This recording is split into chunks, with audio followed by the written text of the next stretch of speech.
Northeast Tonight, brought to you by Pius Group of Institution, Guwahati.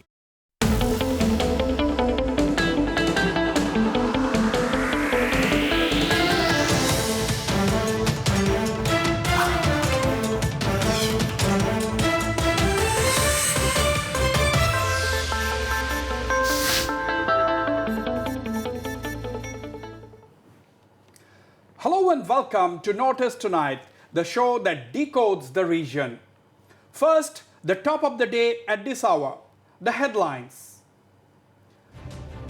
Assam Health Minister Dr. Himanta Biswa Sharma confirms 25 COVID positive cases in Guwahati without travel history. Is Guwahati bracing for a fresh lockdown? As COVID cases surge in Manipur, state government mulls enforcing lockdown. Chief Minister Biren Singh attributes reason for sudden spike to lack of discipline by those in quarantine centers. Negrims initiates internal inquiry on alleged molestation charges against senior resident doctor. Civil society groups in Meghalaya demand stern action against accused if found guilty. And Mizoram government to defer portion of salary of large number of employees for 3 months to alleviate financial constraints caused by COVID pandemic. Congress slams government for its move. And now to tonight's debate. Yes, it is confirmed almost that there have been at least 25 cases of community transmission of COVID in Guwahati. These are people without any travel history. Assam Health Minister Dr. Himanta Biswa Sharma today said that around 50,000 random tests will be conducted in Guwahati and strict vigil would be maintained in 159 locations where loading and unloading of goods from trucks take place. Does this have the potential to change the dynamic of the battle against the highly contagious virus? The big question that has emerged out of this confirmation is whether Assam, or at least Guwahati, should return to a total lockdown or a more stringent form of lockdown. So far, of course, the authorities in Guwahati are resorting to declaring certain areas as containment zones to try and localize the spread. To discuss the subject, I am joined by Dr. Madhubita Priyadarshini Das, Professor of Medicine at the Guwahati Medical College. Joining me from Newcastle in the UK is Dr. Joyanta Biswa Sharma, a consultant microbiologist and infection control specialist with the National Health Service in England. Also with me is Dr. Sriparna Barua, Head, Center for Industrial Extension at the Indian Institute of Entrepreneurship, Guwahati. I also have Mr. Swapnanil Barua, political analyst, and Dr. Stapana Sharma, Assistant Professor of Community Medicine at GMC.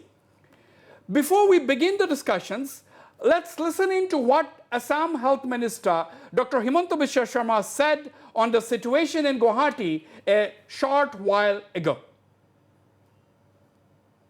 Amar Guwahati Mohanagori Corona Rugir Jito Bortoman Poribe সেই পৰিবেশটো অকণমান জটিল হৈ গৈ আছে তাৰ কাৰণ হ'ল যে গুৱাহাটী মহানগৰীত 25 গৰাকী ৰোগীক আমি যোৱা কিছুদিনৰ ভিতৰত পজিটিভ হিচাপে আমি দেখা পাইছো আমি গুৱাহাটীত আজিৰ মুহূৰ্তলৈকে 25 গৰাকী এনেকুৱা আমি পেশেন্ট পাইছো যে যাৰ আমি travel history একো নাছিল তেওঁলোক গুৱাহাটীৰ পৰা কতো বাহিৰলৈকে যোৱা নাছিল কিন্তু এই কেটা 25টা ইন্ডিপেন্ডেন্ট কেস যাৰ আমি কোৰ পৰা এই কথাখিনি হৈছে সেই কথাখিনি আমি ধৰিব পৰা নাই তাৰ ফলত গুৱাহাটী মহানগৰীৰ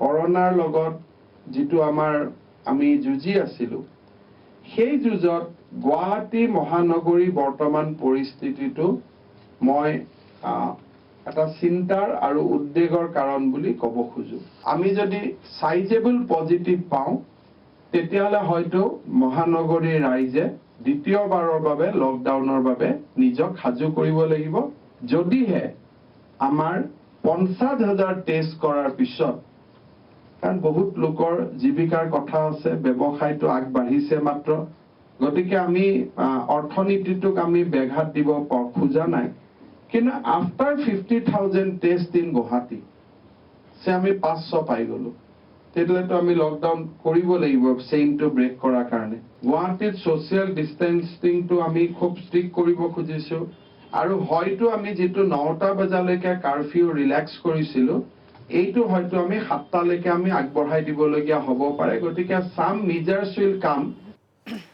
All right, that was Assam Health Minister Dr. Himanta Biswa Sharma confirming that there are 25 cases. You see, he clearly said that one is not sure as to how they got it because they did not have any kind of travel history. They had not moved out of Guwahati. That is the big story of the day today, that Guwahati perhaps has 25 cases of community transmission. That is the indication which has been given by Assam Health Minister Dr. Himanta Biswa Sharma. Also raised the question whether to check the community spread, whether the city would have to go for a fresh lockdown. The big story also is that 50,000 tests will be conducted, random tests. And if a large number of people, around 400 to 500, are found to be COVID positive, then what do we do? Do we go for a lockdown? That is the point of our discussion tonight. Let me go to you. Let's have everybody on the screen. Yes, let's go to you, Dr. Madhumita Priyadarshini Das. Madhumita, I'm coming to you, Dr. Himanta Biswa Sharma. But first to Dr. Madhumita, how do you assess the situation? What do you make of the health minister saying that, these are 25 cases without any travel history? So far, we were not very worried, although the number of active cases is racing to touch the 2,000 mark. Even then, we were not worried. But now, this fresh disclosure that there are 25 cases of people without any travel history, that seems to have caused greater alarm than the 2,000 positive cases in the state. Thank you, Wasbir, for asking me this very pertinent question at this point on time. This is actually a very crucial crossroad in the fight against COVID that Assam has reached. We have got 25 cases, as the Honourable Minister has said, that they have had no travel history, no history of contact, but he has also put that word that they were around places where there were trucks unloading, there were places where there was sale of drugs. So there could be patients who were carrying COVID and they could have been the source. But I refuse to agree that at this point there is definitely a community transmission because according to the Ministry of Health and Family Welfare, Government of India, there has to be 20 to 30% of patients who are positive, 20 to 30% without a travel history or any such contact. Only then you commit it as community spread. So maybe we are on the verge, but we haven't yet stepped into full-fledged community So spread. the long and short of what you were saying, Dr. Madhumita, is that although we have 25 cases of people who have not moved out of Guwahati, no travel history, there is no cause for such alarm. That is what you were trying to say. Yeah, we need to be careful so that we don't get into stage 3. We are on the verge. Okay. Dr. Himanta Biswa Sharma joining me from Newcastle in the UK. Welcome once again, Dr. Himanta Biswa Sharma, this Saturday afternoon in England. Thank you for taking time out. My question to you, you have heard the Assam Health Minister saying that, there are 25 cases now of people without travel history. So as I was asking Dr. Madhumita this question, how different is it? Do you think there will be a change in strategy now? Does the dynamic of the battle against COVID change with this new thing coming to light that 25 people without travel history have found to be COVID positive and we are not sure as to how they got the virus? Okay, let me throw a slightly different perspective. Yeah. I have been saying from the very beginning that this fight against COVID is a marathon. It is not a sprint. We can't keep on changing strategy on every up and down of case numbers going up and down. We need to have a consistent strategy, a marathon race like strategy. And the strategy is effectively one of mitigation. That is social distancing, preventing overcrowding, and taking care of the vulnerable group of people. In our case, in Indian context, the vulnerable group are the socio-economically deprived population who live in congested living condition. Because so far, I think all our emphasis has been, we have been focused on outdoor activities. But let me tell you one thing, COVID is an indoor phenomenon. And you will be surprised when I say that COVID is an indoor phenomenon.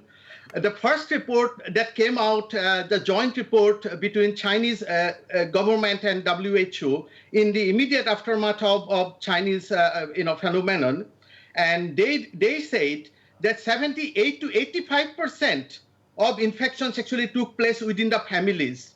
Within the families, 75 to 80%. This is a very significant findings. We know from quite a few super spreading events. Super spreading events are the events when one single person managed to spread infection to many, maybe 50, maybe 100, maybe even more. One of the examples of super spreading event in our case, in Indian case, is the Marcus event, which we all know very well. Then I'm going a little bit going back. If you remember Diamond Princess, you know that ship, Diamond Princess. The cruise ship. The cruise, Diamond Princess. The cruise ship, yes. Yes. And that was an example of how in a confined space this virus can explode. Attack rate goes like over the roof, in a confined space. So let me ask you a question.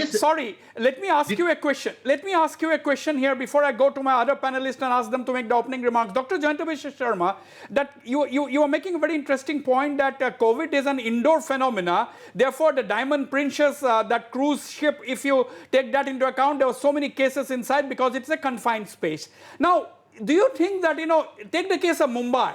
Mumbai is the highest, number of COVID cases. Up to 40% of the COVID cases in the country have come from Mumbai. Do you think it is because in slums like Dharavi, so many people are confined to their homes because of the lockdown? Do you think that is one of the reasons that must have spiked? I give you one very, you take the example of New York. Where in New York got Manhattan area, which is not suffering that badly. Yeah. But on the other hand, the Brooklyn and Queens, where socioeconomically deprived population, the Hispanic, the blacks, they live. And those are the areas suffering worse. So you can directly extrapolate to our Mumbai situation. In fact, out of 1 lakh cases in Maharashtra, I think Mumbai contributes, the Mumbai municipal area contributes to, I give you the exact numbers, Mumbai contributes to 55,451. And if I combine all the municipal area within Thane, Pune, and Nasik, they actually contribute over 90% to total Maharashtra's case number of over 1 lakh. Okay. So it is a no-brainer. Right. It is a no-brainer. It is the municipal areas where there are congested living, poor urban people who are living in a very small area, 5-6 members living in just one bedroom, for example. Right. I mean, those are the vulnerable group. We need to protect them. We need to find a way how to promote health within those groups. Right. I'll come back to you. Very interesting points that you are making. Let me go to Dr. Sthapana Sharma. Dr. Sthapana, basically now, what does this mean? Do we need to change our strategy? Because if there is a community spread, what does this mean? How do you control the community spread? How do you break the chain in a community spread? Because so far, what we had been seeing in Assam, the spike was because of people returning home and they were in quarantine centers. So this is the question that I want to have your perspective before we move ahead. So recently with the news coming that almost 25 cases have come with no history of contact with positives, neither they are health workers or neither they had any history of travel. But here there is no definite answer that they had not been in contact with some positive. We are still into the contact tracing process, and we are still finding out a way if they have actually been in contact. But till then, as ma'am has said, we are on the verge of community transmission, but not definitely we cannot mention that we had community transmission. And if this stage has come, then there's no reason to be alarmed, but we have got all the more reasons to take extra precautions now. So what are some of the extra precautions before I move in to ask the other panelists for their opening remarks? What are some of the extra precautions that you are talking about? Yeah, so our day-to-day activities has to go on. We have to go out for our day work. So in this process, we have to make it a mandatory that we wear a mask whenever we are in when we are with 2-3 persons. We have to maintain all the public health measures that has been given to us till date, like sanitizing, the basic public health measures that were given till date, like washing our hands, sanitizing, and to avoid mass gatherings. I would repeatedly say, even if it's a funeral in the family, unfortunately. So social distancing is the key. It's the key that's strictly to be maintained. Now, as an economist, Dr. Sriparna Barua, as an economist, as the minister, you must have heard the minister, Dr. Himanta Biswa Sharma, today, a short while ago actually, he has said that, we will conduct 50,000 tests in Guwahati in the next 15 days or so. And if, say, 400 to 500 people test positive, we might have to go for a lockdown. But while saying this, he said that, he indicated that, that he would not prefer a lockdown actually, because he said that business and trading activities had just started. Now, as an economist, as someone who is constantly pushing entrepreneurs and entrepreneurship, how do you look at this? Do you think life has to go on, or do you think we have to take the medical protocols, judiciously, not react and not knee-jerk reactions? Do you think social distance you maintain and continue with business activity? Absolutely, Wasbir. I think it is important that, health, of course, is extremely important, and we are aware of that.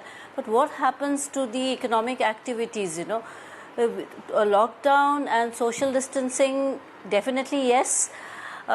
Social distancing, definitely yes, but lockdown I don't think can be an answer at this moment, because the economic activities have just started to happen. And if you look at the MSME sector, which is basically the engine of growth here for the economy, which is generating employment.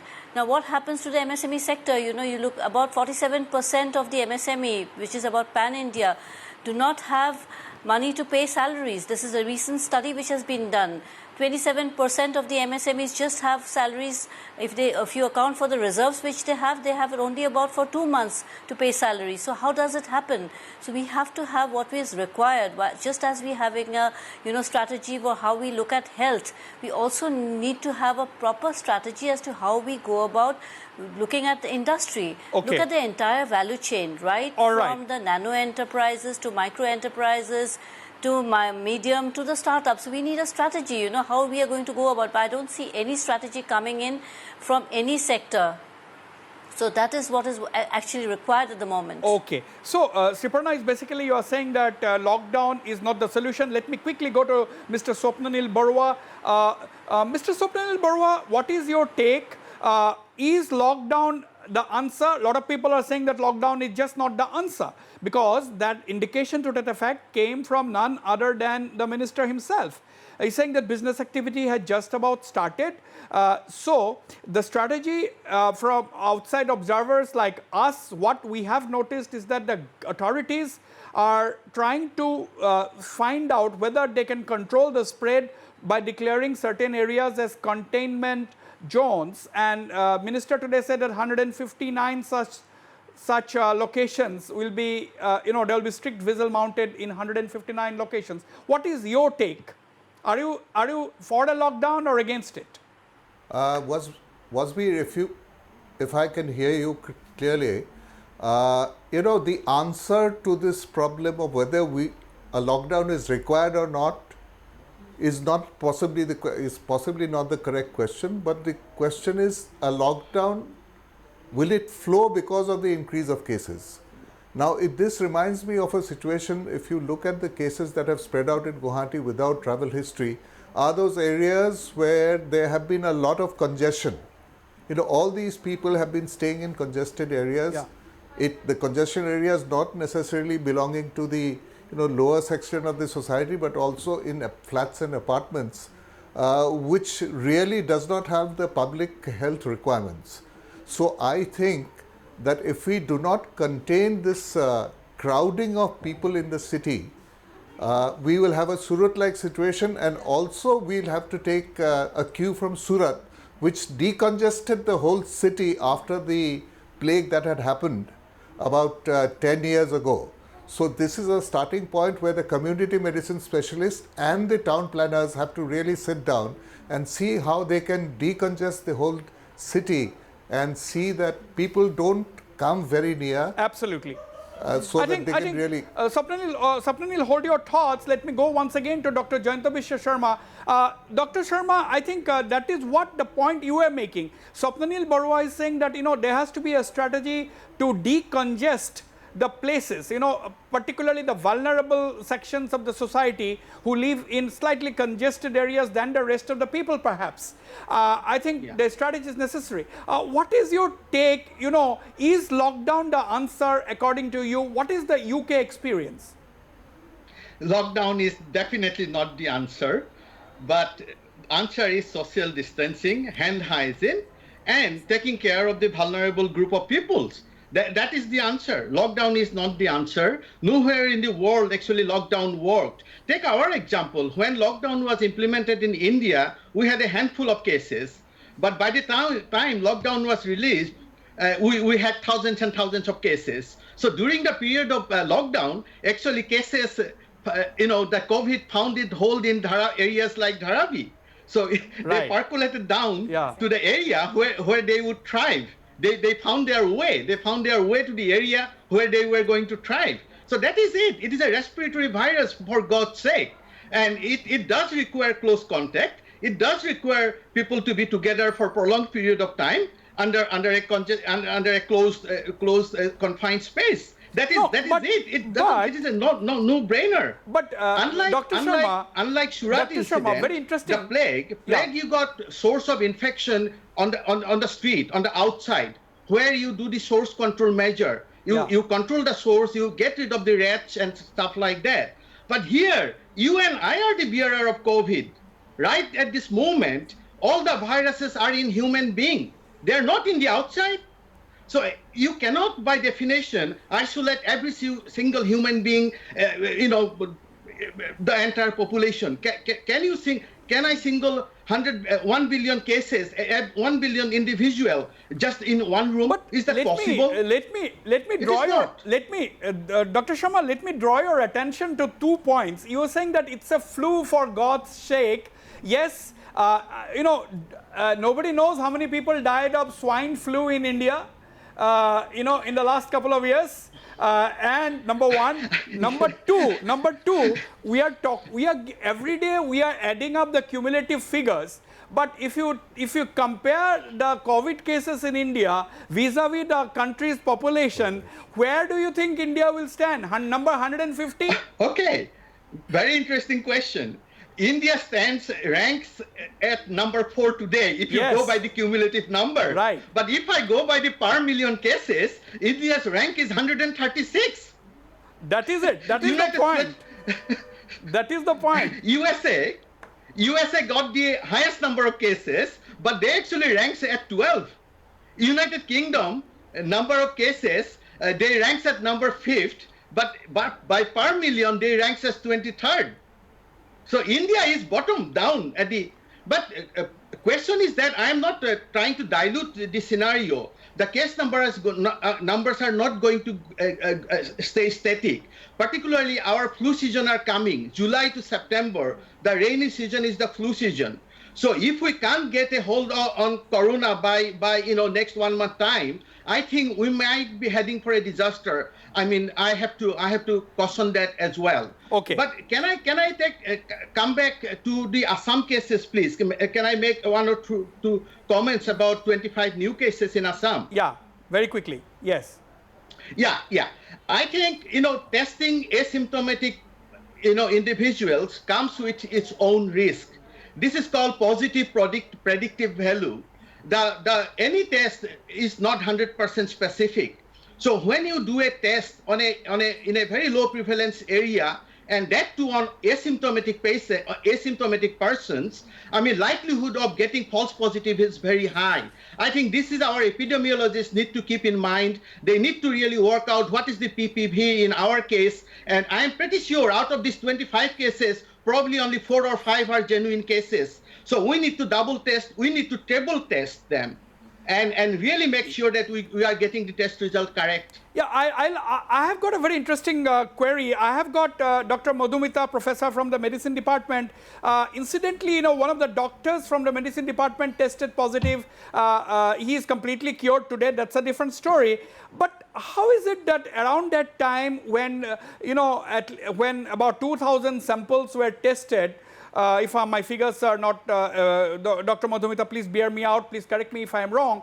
After that doctor, the postgraduate student was tested positive, around 2,000 samples were tested, but nobody, you know, turned positive. Dr. Madhumita, why so? That is also a very interesting point of discussion. I will take that to both of you, and before I come to Mr. Swapnil Barua and Sriparna once again. Yes, Madhumita. That's a very interesting question that you've put up. We were also tested. We had to go into quarantine.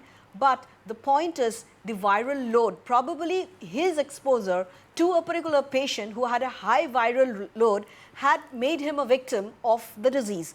And we also had an exposure to him, but probably his viral load was not that high that he could infect exponentially many other people. So that's how perhaps we were safe. And by the way, Wasbir, today 3 more doctors in Guwahati Medical College have tested positive. They had worked in the COVID ward, they were in quarantine, they were asymptomatic, they were tested and they came positive. Absolutely, that is the worry. Asymptomatic cases, people turning positive. Stabana, what is your explanation to my first question? I'll take this question to the Dr. Jayanta Biswa Sharma before coming to my non-medical panelists. Yeah, so as ma'am has rightly mentioned, it's all about the viral load of the particular postgraduate who had been exposed, and along with that, us. Now, firstly, I would like to tell you, to mention 2 things important. This is a novel virus. Every day we are learning something new about the virus. And secondly, this virus also has got its own trajectory mechanism. That means it has its viral viremia, it's how virulent the strain is. Right. Every day we learn something new. And when it comes to exposing ourselves, depends on how much of exposure we had from him. Okay. So it's not that one person can infect so many people, and maybe at that point of time we were not that exposed to him. Okay. So Dr. Jayanta Biswa Sharma, you know, yeah. As a layman, you see, we have heard that 2 doctors on the panel, but can it be a case of false positive? You know, can we rule that out, that it was a case of false positive? You see, very easy way to find out whether those were the false positive cases, simply to do an antibody test on them. 4 weeks down the line, I think if we go to the Spanish Garden case, the index case, the Mr. Tiburual, yeah. He has gone. It has been now 6, 7 weeks. Just do an antibody test on him. If his antibody test hasn't turned positive, that means he was a false positive in the first place. So what is the problem? Easy. It is the easiest thing to do is to do an antibody test. I don't know, of course, whether they have done it or not. 4 weeks down the line, yeah. Do an antibody test. And if the antibody test is negative, your initial result was a false positive result. So we have to be. So the moral of the story. The moral of the story is that we have to be careful about cases of false positive also, isn't it? Absolutely. Absolutely. This test is not designed to be performed on asymptomatic person. We don't have a case definition. We are randomly testing people. That test is to be done on a possible and probable case. If you do asymptomatic, any doctor would know, if you do any damn medical test on asymptomatic person, and you are going to get few positive cases. All right. Now, and that doesn't mean anything. Now, I'm coming to, I have to go for a break, but very quickly, Mr. Swapnil Barua,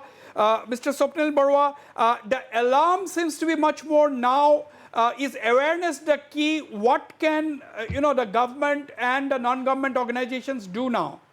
Well, Wasbir, as I feel, now that since the awareness level is high, now I think the community testing is beginning from Tuesday, which is the first positive step. But then I think beyond the medical, we'll have to really go in terms of thinking how we can really clean up the city and, if necessary, amend the bylaws that are there of the master plan of the city.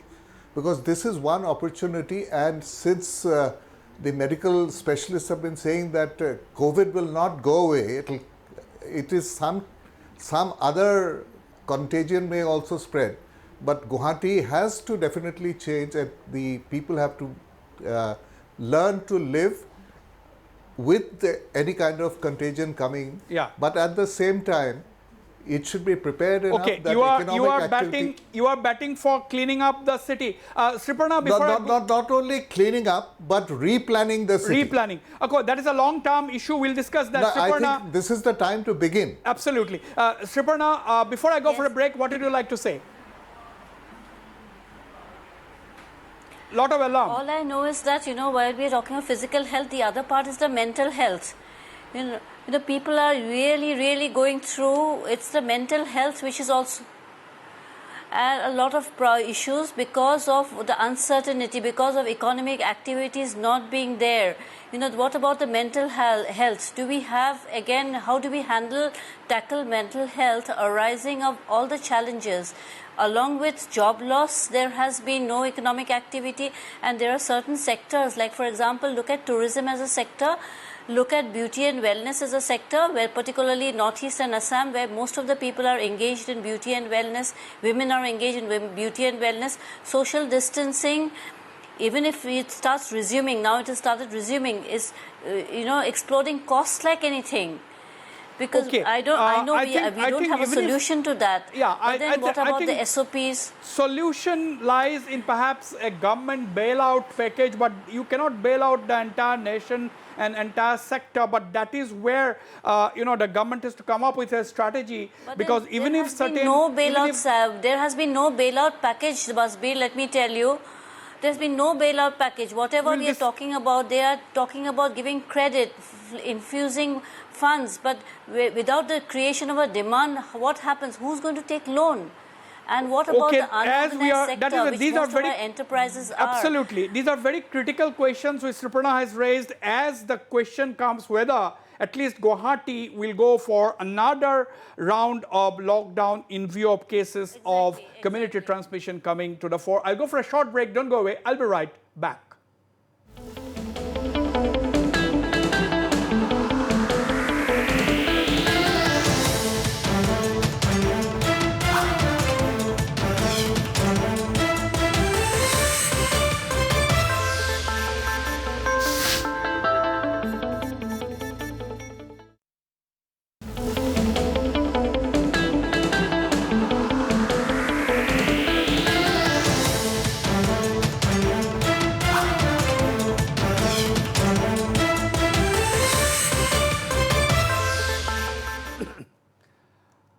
All right, welcome back, Dr. Madhumita. What is the way out now? Because it's now almost clear that Dr. Jantabishra Sharma is saying, you are saying, Stapana is saying, basically, and our non-medical panelists on the show are also saying that lockdown is just not a solution, because lockdown is only a strategy to delay the spread. And perhaps the lockdown in the initial days of the COVID-19 breakout in India was okay, because that gave our authorities time to build up the health infrastructure.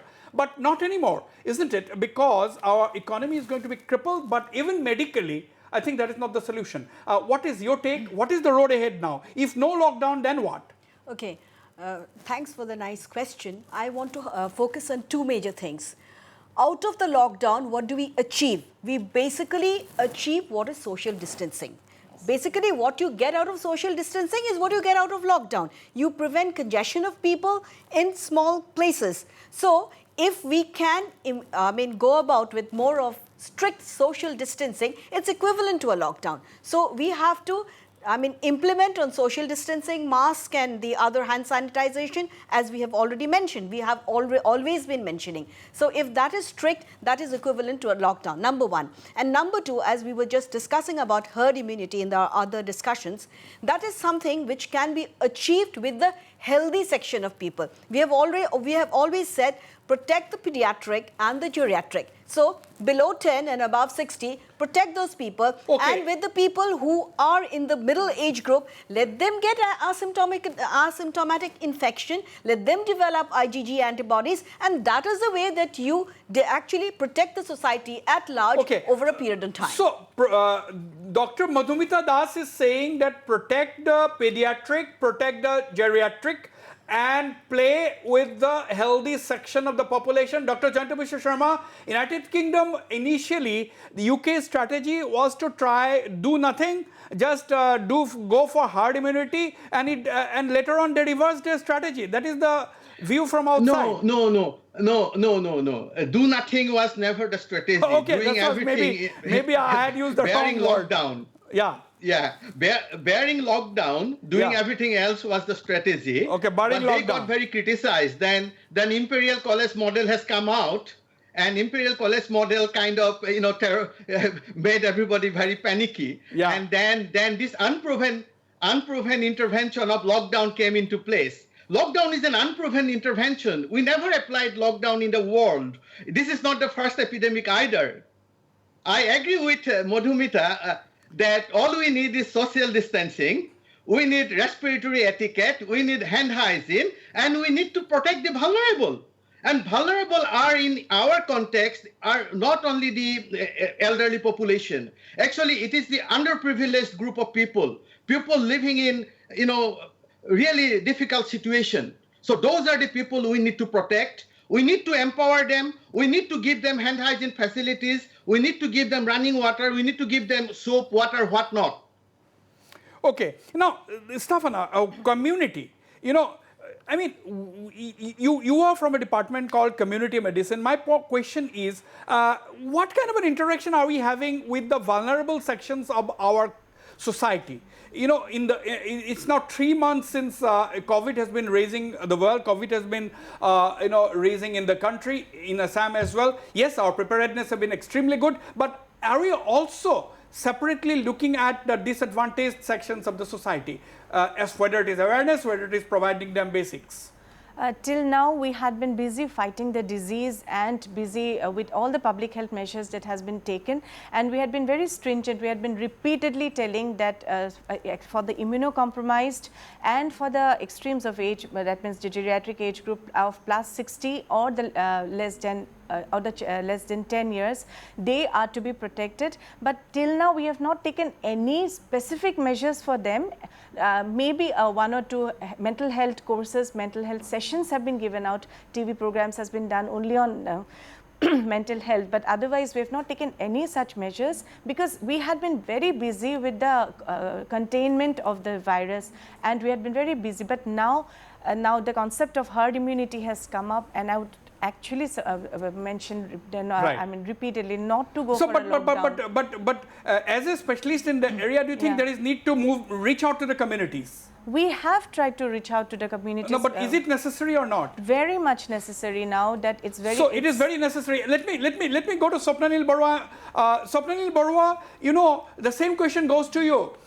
You have grown up, you have lived in Guwahati, you have served the state for close to 4 decades in very responsible positions. Question is, we have localities even in Guwahati. We may not have a Dharavi here, but we certainly have localities where a lot of people with disadvantaged sections of the people live in very, very unhygienic conditions in several areas. I have myself visited those places. Yes. In fact, that is what I was stressing it, that really, if I ask Thapana today that have you in the community medicine department sat down with the administrators of Guwahati to suggest as to what is to be required to be done at a non-medical level to contain the disease.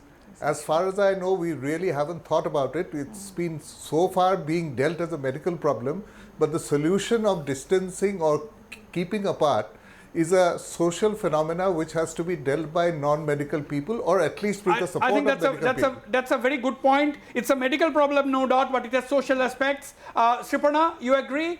Because at the end of the day, when you have trade, business activities going, revenue flowing, then these kind of things, there is time to think about all these things.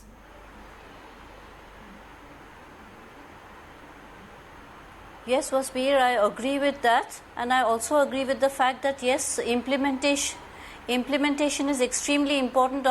At every point. I just give you an example. The other day, there's someone from the handloom sector, from the village. They were coming in. They're saying the logistics cost, the transport cost has really gone up because of social distancing.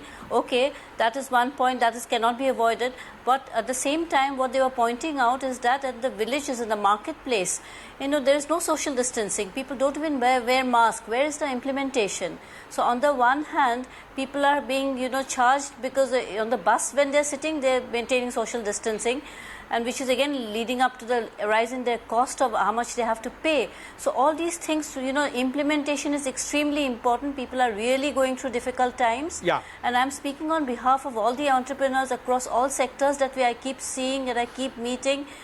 Absolutely, there has to be some, along with, what I'm trying to say is that along with what we are giving a direction as to what needs to be done for the health sector, what needs to be done for the agri. We are all saying that agri has a lot of potential.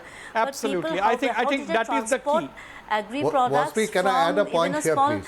village to a next city. Right. Yes, Swapnanil, before I go to Jayanta Mishra Sharma once again, So yes, where are the Swapnanil. minister? I mean, I think what the I was political trying to leaders say of all is the that if I draw a parallel from they need to come up agriculture, and give some if the SOPs as first to how we wave are going of to flood do it. There has to be some way ahead. Yeah, Otherwise, hold on, I don't Sriparna, know hold your what's going thoughts. to happen to people. Sriparna, hold your thoughts. Some people down the line Yeah, are please going to hold your starve. thoughts. Sriparna, please hold your thoughts. Yes, Swapnanil, very quickly. What I was trying to say is that if I draw a parallel from agriculture, is what happens is that if the first wave of flood kills the plantation, okay, the farmer can recoup his loss. But if the second time when he plants and again the floods come, then there is no way of getting the crops for that whole year. Very true. Similarly in trade and commerce, as we try to push up the economy, if we really start, we pick up, and then again we have to put a break. The moral of the story, the moral of the story is that even if there are 25 cases may have been found, but certainly no lockdown, although the social media is full of questions whether there should be a lockdown, but at least the panelists on the show today are saying that lockdown is just no solution. Dr. Jayanta Mishra Sharma, is there then too much of hype and hoopla over coronavirus, over COVID-19? Because that we could not elaborate. The number of people who have died of swine flu in 2019, do you have the figures? Yeah, I mean, there was a parliamentary question actually, which was answered on 13th of March. And you would be surprised, in 2019 alone, 7,000 plus people died of swine flu.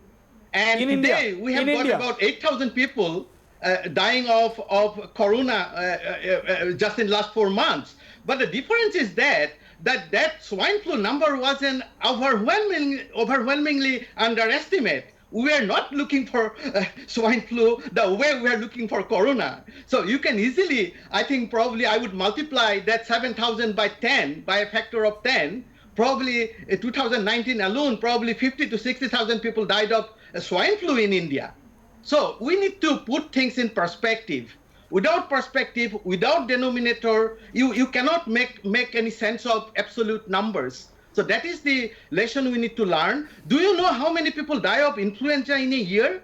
The WHO recently revised its estimate, and WHO says from 3 lakhs to 6 lakhs 50,000 people die of seasonal flu every year. Every year out, and every year up to 6 lakhs people could die of flu. I mean, no doubt, I am not diluting. This corona epidemic is going to be the biggest epidemic in our recent memory. I think it probably would match 1968 Hong Kong. I think that was called Hong Kong flu. Yes, 1968 Hong Kong flu. I think corona would be of that scale. but it is not. It would not match the Spanish flu, scenario. I mean, Spanish flu was by itself. It is just itself unique by itself. Spanish flu, beginning of the 20th century. Now, Madhumita, this figure, how do you make of it? 2019, Indian Parliament responds by a minister saying that 7,000 people died of swine flu in 2019 in India. But now everybody is looking for COVID. There are testing centers, every single case is recorded. So we have a figure, whatever figure we have. In Assam, the figure of active cases today is close to 2,000 and the number of total cases will be 3,000 plus. So we are getting this figure because every single case is accounted for. But in 2019, if 7,000 people died of swine flu, nobody was calculating in such great detail. That is why perhaps Dr. Jayantobhishek Sharma is saying that 7,000 could be easily multiplied by 10. This is just an assumption. So 50,000 people or 35 to 40,000 people may have died of swine flu. Now, what is the difference? He's of course clarifying that he's not trying to dilute the issue, and we cannot, none of us can dilute this pandemic. But how do you look at it? The major difference between the corona pandemic or the COVID-19 compared to the other pandemics that have, the other diseases, viral diseases that have spread around the world, is the mode of spread of the virus. The way the virus spreads from person to person and how it gets exponential. That means one person could be a source for 100 other people. So unless we are careful in trying to contain the spread of the disease, we could land up with huge numbers. So, and that is a preventable mode. Sthapana would definitely agree with me, I'm sure, exactly, so far as community medicine is concerned. So, since there are easily preventable ways, which if we can educate our people, make them aware, we can prevent the mortality by simple containment measures, as it has been said, respiratory etiquette, hand hygiene and social distancing. And the fallout is we can prevent the exponential spread of the virus. So, yes. Sthapana, do you want to add to that? Yes, Wasbir. In fact, I came across an interesting study yesterday which was done by ICMR on a sero survey which was done in India. Yeah. And if we see the statistics, which is we have 80% of corona patients are asymptomatic and and a death rate of around 2.8%. Yeah. But as per this sero survey, the IgG that was tested, the presence of IgG, and based on that presence, if we see the death mortality came to only 0.08%. I wouldn't say 0.80% is also mortality. It's sad, but just compared to what Jayantoda has said, it's meager. It's meager. So the amount of hubbub we are creating on that. We have other diseases also, and it's high time we get herd immunity. We need to reach that peak and then come down. If we stop in the transmission now, then we are going to see a second wave that we had seen in history as in Spanish flu. Now, Dr. Jayantobhishek Sharma, we are talking about the hype, the alarm, etc. Is it only the general people who are panicking? Is it only the general people who are, predicting that it's a very alarming situation, or is it the medical fraternity also who is responsible for creating this panic?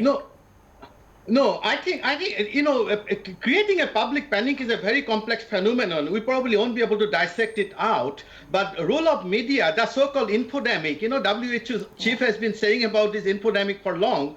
But while coming to the medical fraternity or scientific fraternity, I have to tell you that there are two schools of thought. One school of thought is that somehow we can suppress the virus, that is what they are saying. Even suppressing is by their own admission is only postponing the inevitable. You cannot suppress a respiratory virus of this level of contagiousness. So what Sthapana was saying is very correct. You have to let the virus play its own dynamics, but we need to modulate it. We need to mitigate it. We need to flatten the curve so that we can cope with the phenomenon. But it should not be our objective, or we cannot even imagine. This is totally wildest kind of, madness that you can suppress this virus. Exactly. You can eradicate this virus. I think that is possible. It would not happen. But yes, there are two schools of thought within the scientific community as well. Right. One group is very alarmist. that do that, lock everything down, let people die in their, But other group is sensible that we have to admit it is like a flood, Exactly. The flood comes and goes.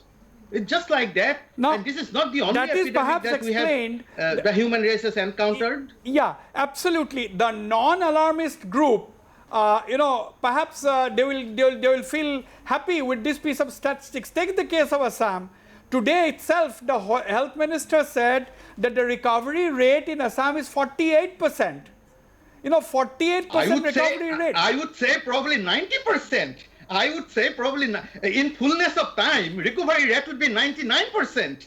It is an interim rate of 40%, but in fullness of time, it would be 99%.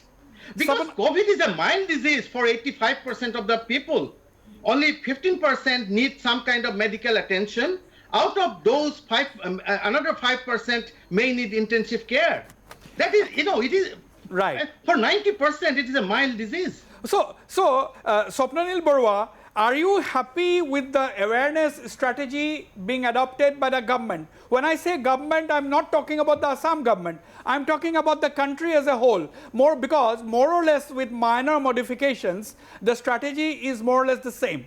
Are you happy, or do you think there are some gaps even now? I think it has reached the top part of the society. People who are aware, who are educated, who know about the precautions to be taken. But for others, I think the mask is the only thing that they have realized must be worn, but without knowing why they are wearing it.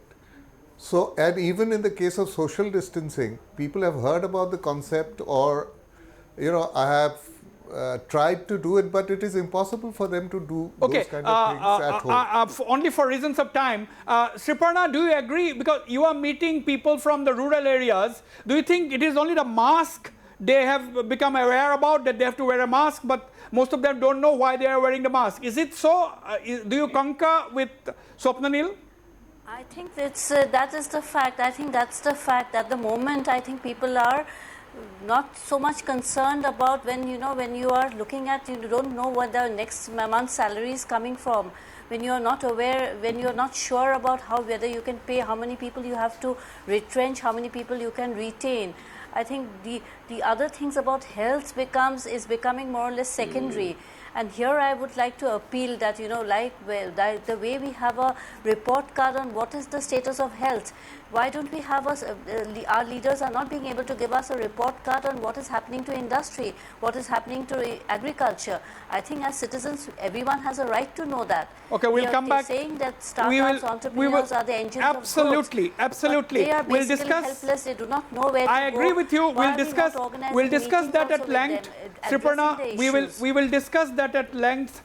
We have been discussing this. Of course, you were there on the show earlier when we discussed industry and all that. We'll discuss again. Now, your final comments, Dr. Madhumita.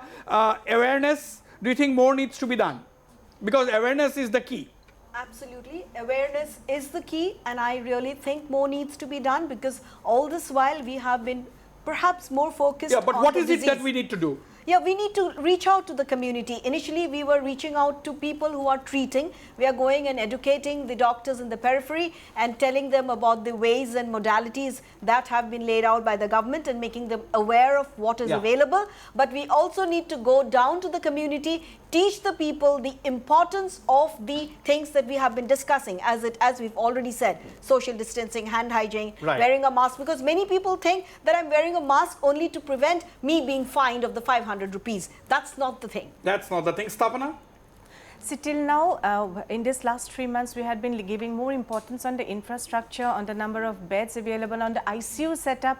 And yes, we had been going for trainings of the doctors in the rural setup. But as a public health specialist myself, we have never gone to the public in general. We have never gone to them. Maybe 1 or 2 meetings we have held. But now it's very important to the basic step of awareness. Mass awareness is the only way we can stop further transmission and get the subclinical infection. Absolutely. Reach out to the people. That is the most important. And we have reach out to the lowest level of the society. Yes. I'm sure the way the Assam health authorities, the dynamism that they have demonstrated in the last 2 to 3 months, I'm sure now they are going to do just that, perhaps, or if not, I'm sure they are going to consider this, or they should consider this. Dr. Jayanta Mishra Sharma, your final comments. Dr. Jayanta Mishra Sharma. Okay, I'm going to reiterate 3 or 4 very points very in very nutshell. The COVID is an urban phenomenon. COVID is an indoor phenomenon. Be very careful about testing asymptomatic cases. It will open up a Pandora's box, leading one after another intervention which are actually basically meaningless, because testing asymptomatic throws up a lot of false positive cases. Get confirmed those few index cases, the high profile cases, test their antibody and make sure that they were genuinely positive in the first place, because that is going to give us a lot of confidence in terms of getting these 25, 30 positive cases coming up from nowhere. I think that would be the message that I cannot emphasize anymore.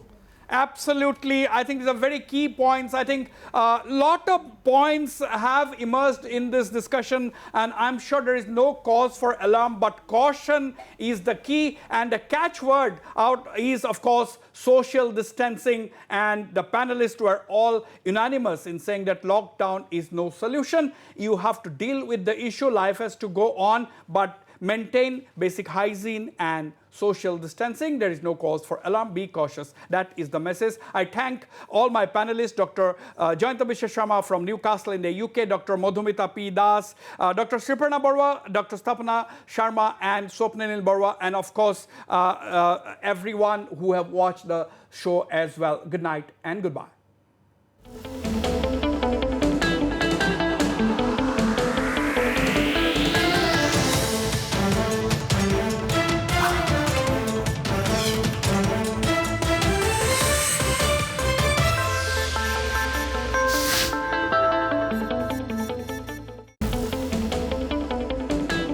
Northeast Tonight, brought to you by Pius Group of Institution, Guwahati.